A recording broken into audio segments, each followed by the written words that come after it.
বিশ্বনবী যখন সুস্থ থাকতেন তখন আল্লাহরে ডাকতেন, অসুস্থ হয়ে গেলে আল্লাহরে ডাকতেন না। ব্যাপারটা কি এমন? কথা বলেন। সুস্থ থাকলেও তিনি জিকির করতেন কার? অসুস্থ অবস্থায়ও তিনি জিকির করতেন কার? বিশ্বনবী মাঝে মাঝে অসুস্থ হতেন না? কথা বলেন। বিশ্বনবী অসুস্থ হতেন, তারপরেও তিনি আল্লাহর কাছে চাইতেন। বিশ্বনবী বলতেন, ইযা সাআলতা ফাসআলিল্লাহ, যখন চাইবা আল্লাহর কাছে চাও। কার কাছে? না খাজা বাবা, ল্যাংটা বাবা, বড় হুজুর, মেজ হুজুর, ছোট হুজুর? কার কাছে? সহজ না হিসাবটা? ইযা সাআলতা ফাসআলিল্লাহ, যখন চাইবে তো আল্লাহর কাছে চাও। ওয়া ইযা ইসতাআনতা ফাসতাইন বিল্লাহ, সাহায্যের দরকার কার কাছে সাহায্য চাবা? কেউ যেটা পারে না পারে কে? কেউ যেটা বোঝে না বুঝে কে? কেউ যেটা দেখে না দেখে কে? পৃথিবীর সবার চোখকে ফাঁকি দিলেও আপনি কি আল্লাহর চোখ ফাঁকি দিতে পারবেন?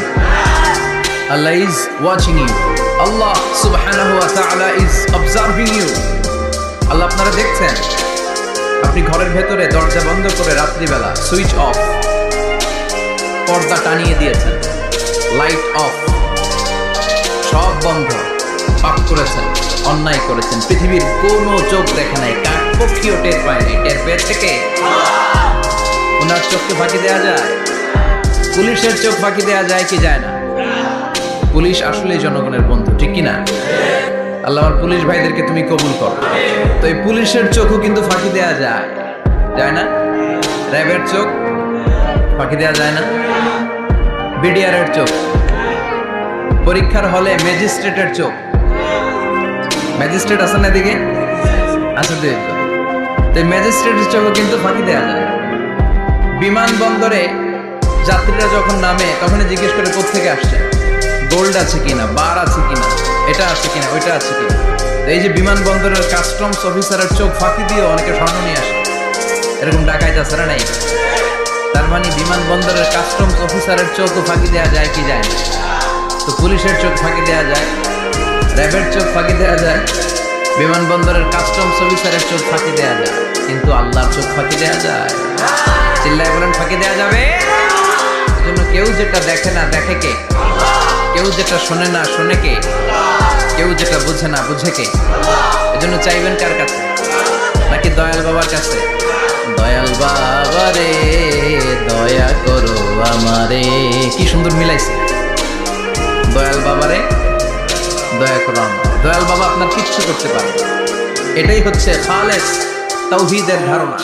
তাওহীদ মানে একত্ববাদ, ওয়াননেস অফ গড।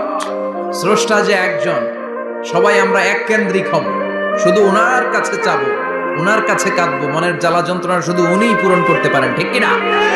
এটার নাম তাওহীদ। এটার নাম কি? তাওহীদ। বলো মুহাম্মাদের নাম, চিল্লায় পড়েন আল্লাহু আকবার। এটার নাম তাওহীদ। আমরা এক আল্লাহয় বিশ্বাসী। ইযা সাআলতা ফাসআলিল্লাহ, যখন কিছু চাইতে হবে কার কাছে চাইবেন? যখন বিপদে পড়বেন কার কাছে চাইবেন? আপনার মনের জ্বালা যন্ত্রণা দূর করতে পারে কে? ব্যবসায় সফল হতে চান, আপনারা সফল বানায় দিতে পারে কে? আপনার ছেলে নাই মেয়ে নাই, ছেলে মেয়ে দিয়ে কলিজাটারে ঠান্ডা করতে পারে কে? এজন্য কার কাছে যাব? আল্লাহ ছাড়া কারো কাছে যাওয়া যাবে? কথা বলেন। আল্লাহ তুমি বুঝার তৌফিক দাও, আর জোরে করেন আমিন। এজন্য প্রত্যেক সালাতের পরে আমরা পড়ি রাদিতু বিল্লাহি ওয়া বিল ইসলামি ওয়া বি মুহাম্মাদিন নবিয়্যান ওয়া রাসূলা। আল্লাহর রব হিসেবে পেয়ে আমরা খুশি না বেজার? বিশ্বনবীকে নবী হিসেবে পেয়ে খুশি না বেজার? ইসলামকে ধর্ম হিসেবে পেয়ে খুশি না বেজার? কোরআনকে সংবিধান হিসেবে পেয়ে খুশি না বেজার? আজকের মাহফিলে আসতে পেরে খুশি না বেজার? কম না বেশি? আমরা সবাই খুশি, পরিমাণে বেশি। আওয়াজ করে পড়েন আল্লাহু আকবার। তাহলে রাদিতু বিল্লাহি রাব্বা, রাদিতু বিল্লাহি। প্রত্যেক সালাতের পরে এই দোয়াটা পড়েন তো, এই দোয়াটা পড়বেন, রাদিতু বিল্লাহি রাব্বা। আমরা আল্লাহকে রব হিসেবে পেয়ে